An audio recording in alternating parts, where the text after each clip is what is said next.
Hey everybody, Ryan here at eTrailer.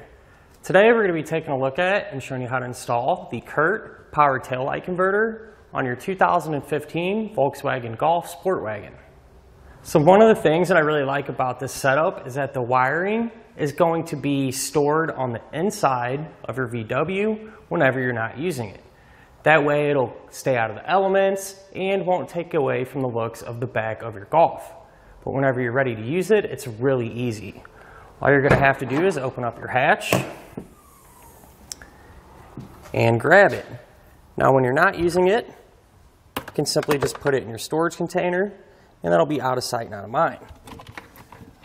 But with that being said, when you're ready to hook up, you simply just drape it over your threshold.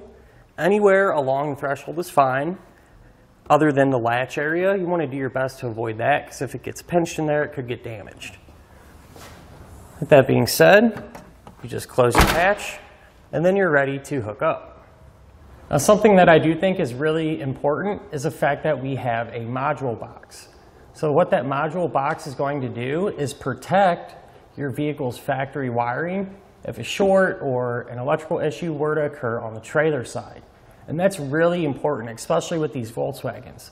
A lot of them have really advanced wiring and you don't want to do anything to jeopardize the electronics inside of your Golf SportWagen. So this kit is going to be really well built. All the wires are nice and thick and I can see it lasting for a long time. But this could be a really simple way to provide you with the solution to maybe power up a small trailer like a kayak hauler, something like that, to give you the necessary lighting functions to be safe and legal. But what a lot of people don't think about too is many hitch-mounted accessories actually have lights on them, or you can put lights on them, like a cargo carrier, for example. This will allow you to plug into that accessory and have them lights work as well. It is going to have a nice thick rubber dust cap, and even though it lives inside of the Volkswagen, this is still going to help keep any moisture, dirt, and debris out. And I do recommend to go the extra mile from time to time and apply some dielectric grease to the terminals. That'll just ensure you never get any corrosion. And you can also use this cap to temporarily mount your wiring outside. So you can wrap it around your hitch and clip it together. That way if you drop a trailer or something and plan on coming back in an hour or two, you already have it out here and you can just hook right up to it again.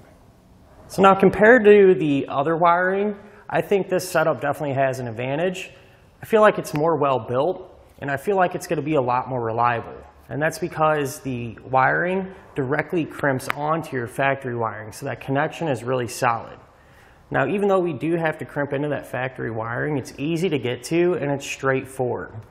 It's not really too complicated. I'd say the most time-consuming part is having to run the power wire from the back here up to the engine compartment. But I'll show you how I did that and how I crimped on all the wires. Speaking of which, let's go ahead and do that together now. To begin our install, we're going to be here at the back of our Volkswagen and we're going to be working just inside, so we need to open up our hatch. Over here on the driver's side, we're going to have this panel here. We can turn these knobs, move it out of the way, and that's going to expose our taillight wiring. So we need to unplug it. It helps to have a tool like this or just a small flathead screwdriver. But we're going to have a red tab, so we'll pop that out that way. And then in the center, we're going to have a tab you can push down on and pull the plug out. And we're going to do the same thing over here on the passenger side, except we're going to have a little bit different panel. This one you can kind of just grab underneath it, move it out of the way, and then unplug our connector the same way we did the other side. Back over on the driver's side, we're going to have to remove a couple of things to give us some more room to work. One being this foam container here with your spare tire tools and such inside of it. So this will just kind of undo the strap. We'll grab this and slide it out of the way. We're also going to take out this piece of plastic that our foam container was sitting on. Here towards the front, we're going to have 2 Torx bit screws. And so I'm going to use a T30 Torx bit to remove those.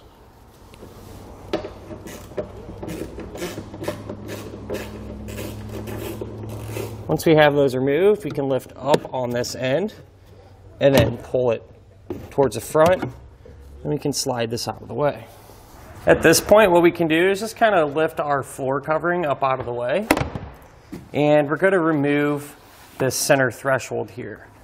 So the way to do that, if you start at one end and kind of peel back your weather stripping, take a flathead screwdriver, trim panel tool, whatever you might have, kind of pry underneath it and just work your way down. And this is releasing some of the fasteners underneath that we can't see. So I kind of just pop up. You can pull straight up and again set it to the side. So the taillight wiring on each side is going to have this tape on it, and what we're going to do is remove quite a bit of it, if not all of it. That way we can actually have some room to work with the wires underneath. So if you just kind of get it started, we're able to work it completely off the wire. We're going to do this to each side. So I went ahead and tested our wiring to identify what wires we're going to need to be working with. What I found is that the gray wire with the black stripe, that's going to be our taillight signal. And the black wire with a white stripe, that's going to be for our stop and turn signals. And on the passenger side, the black wire with a green stripe, we're going to be using that for our turn signal. Now, if your wires look different and you need to test to figure out which ones do what you would do is take a multimeter and back probe the sensor, or I'm sorry, the connector here. So your black lead would go to chassis ground, red lead would go to each individual wire, and you would simply, for example, for our passenger side of the vehicle, we need the right turn signal. You would turn that turn signal on and check each one of them wires. One of the wires will have power. That's going to indicate that that's the signal you're looking for. So you just do that same thing for your brake lights as well as your tail lights. Back on the driver's side, we can now start to connect up our module box. First wire we're going to work with is the brown wire coming out of the module box. It's going to be for our tail lights. And so that's going to get connected to the factory gray wire with a black stripe. We're going to use these quick splices to do that. What we're going to do is take the brown wire, feed it into one end. Then through this opening, we can take our gray wire with the black stripe and just work it into that quick splice like so. Once we have it lined up, we're going to take a pair of pliers and this little tab here, we're going to push that down.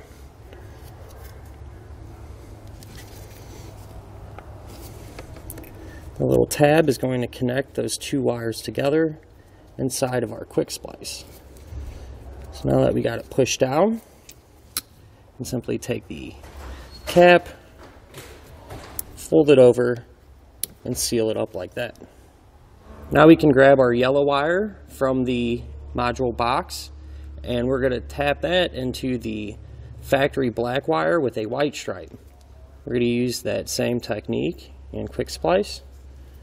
Feed it in, line it up, and then we're able to crimp it down. Now we can grab the white wire coming from our module box with the pre-attached ring terminal and the red wire coming from our module box. I'm going to splice the red wire into the white wire. So since these are the same length, what I suggest doing is cutting a little bit of that red wire off.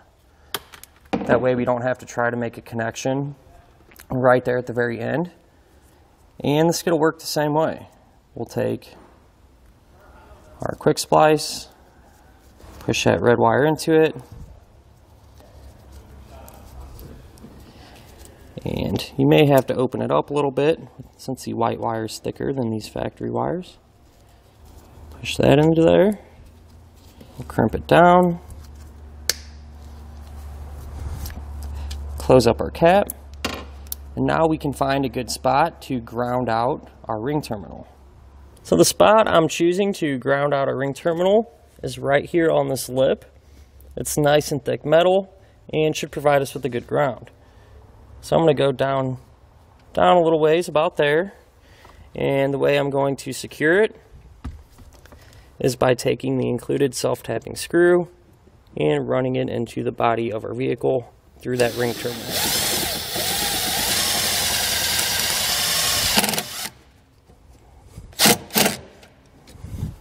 So now I went ahead and routed the green wire coming from our module box over to the passenger side. The path that I took, I just pushed the wire behind this panel, and if you feed it out, it'll drop down right through here. Now if you're having a little bit of trouble getting it behind them panels, what you can do is take a coat hanger or something like that, tape your wire to it, and that coat hanger will provide you with a little more stiffness where you can kind of work that through there a little easier. But then I just loosely ran it along through here. Later on we can come back and clean the wiring up. And same deal, just ran it up through here where our factory taillight connector is. Now we can connect our green wire to the factory black wire that has a thin green stripe. So this one right here. Again, we're going to be using a quick splice. The same deal. Push our green wire into one end of the quick splice and the factory black wire with the green stripe into the other end. I'll hold everything steady and crimp it down. Now what we can do is plug both of our taillight connectors back in the opposite way that we removed them. These just line up, push them into place, and don't forget to push back down that red tab. Now what we can do is run and connect our black power wire from the module box to the bundle of black power wire that's included. And over here in this little compartment on the driver's side, there's actually a rubber grommet that's on the bottom here that goes to the underside of our vehicle. And that's what we're going to use to run our wire through. Now it is a little bit easier to work with it underneath the vehicle, so we'll go ahead and move down there to get the job done. So here underneath the car, right here is that grommet that we talked about. And so what I'm going to do is take a small drill bit, just a little bit bigger than the thickness of our power wire, and just drill a small hole in there.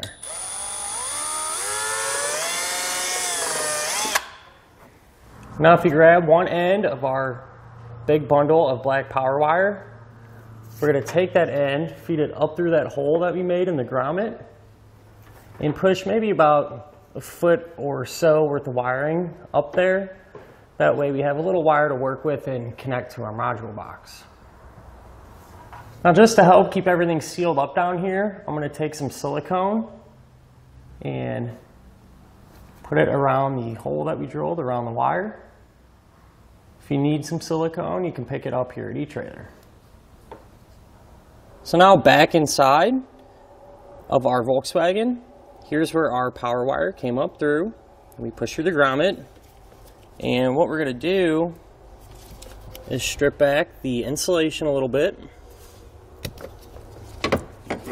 I like to twist the wires tight together to give us a better connection. We're going to put a butt connector on the end. Now I'm using a heat shrink butt connector. It just offers a little more protection. However, the ones that do come included in the kit will work just fine. But if you would rather use these, you can find them here at eTrailer. The way it works though, you'll take the bare wire, put it in one end,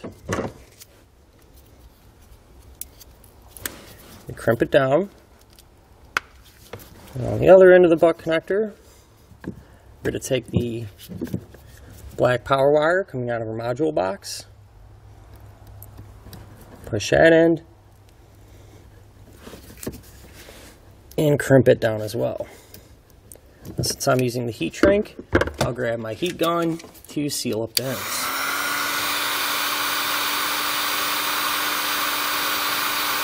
So this is the way our butt connector looks. once we have it all sealed. Now, since we have everything hooked up back here, what we're going to do is run our black power wire up into the engine compartment. That way we can connect it to the battery. That way we can test everything and make sure our wiring is working properly before we clean up all our wires and put all our panels back together. So back under the car, I went ahead and routed our power wire up to the front. That's the path that I took. I just went up and over our heat shield here and kind of just ran it towards the front, staying on top of that heat shield. So you can see it comes out right here. And then I just continued down along this opening.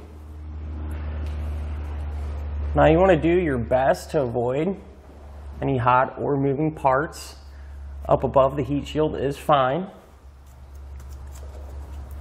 But it drops down right through here, and along the way I secured it with a couple of zip ties. And then you're able to kind of just pull down on this panel and kind of just work that wiring inside. You can see it comes out there, just along this whole edge. Here's an area where you can see it.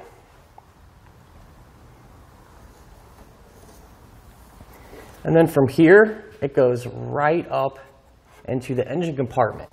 Now, the way I got our wiring up there was by using a pull wire. So again, you can use a coat hanger or something like that. But you take that coat hanger, open up your hood from the engine compartment. You're going to push that coat hanger down till it's exposed down here. You can tape your power wire to it, go back up and pull it all the way up. So under the hood, here's where our power wire came up. So what I went ahead and did is strip back the end of it, the insulation a little bit. Again, we're going to take a butt connector and crimp that butt connector on.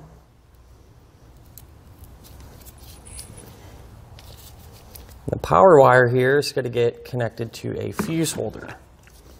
So we'll grab our fuse holder. You want to open up that cap, make sure there's no fuse installed. But we're going to cut this in half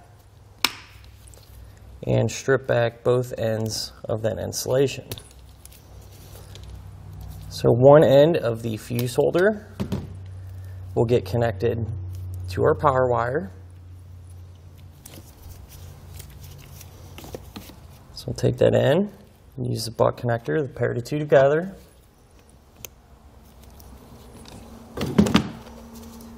And the other end of our fuse holder will get a ring terminal.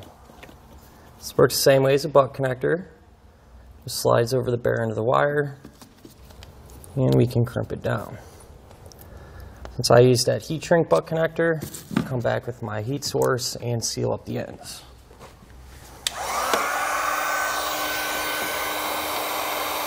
So here's how our fuse holder and connections look once we have it all hooked up. And what we can do is move to our battery, flip open that little cover there, and we're going to move to the positive terminal. I'm going to take a 10mm wrench and loosen up this nut. In many cases, this nut isn't designed to come completely off, at least easily. If it does, great. If not, which in our case it isn't, you can kind of feel it get hung up a little bit there. Once you feel it get hung up, just stop turning. So the way we're going to get our ring terminal connected though, we're just going to cut a small opening in it. That way we can just kind of slide it around that battery post stud. I kind of like to make the ring terminal a little bit smaller too. We'll kind of just push the two ends together. Cut out a little more.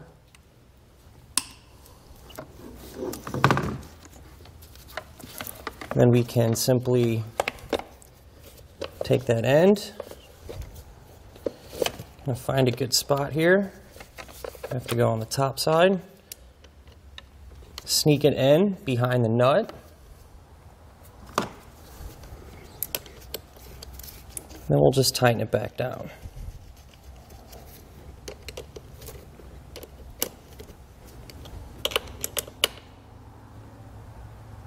Once we have that snug, we can then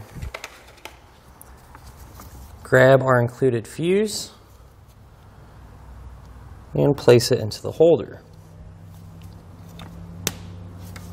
So just to kind of clean up our wiring here under the hood, what I did was just take our fuse holder and kind of just put it in between the battery and this cardboard compartment.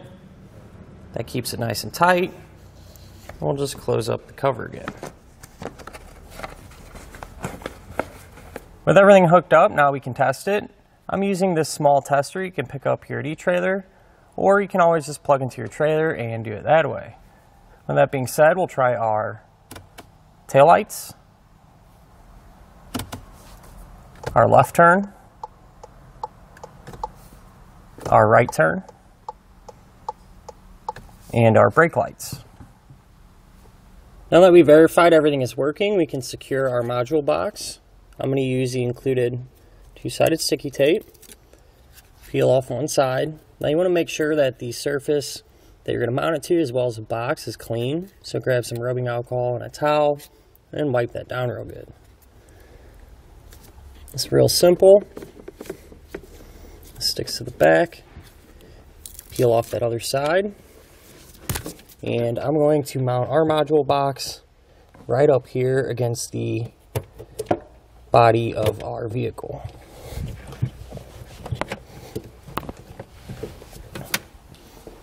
So I went ahead and secured and cleaned up our wiring with some electrical tape and zip ties. And this is how it turned out. And what I did with our 4-pole flat connector is the same thing that I did with our green wire that ran to the passenger side.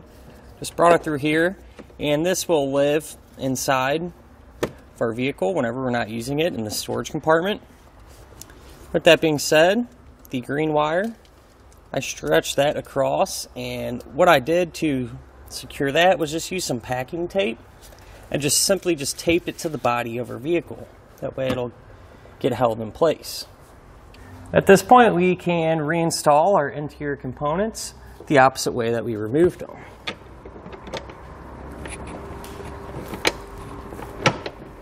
Once we get our foam container back in, we'll reinstall our panel.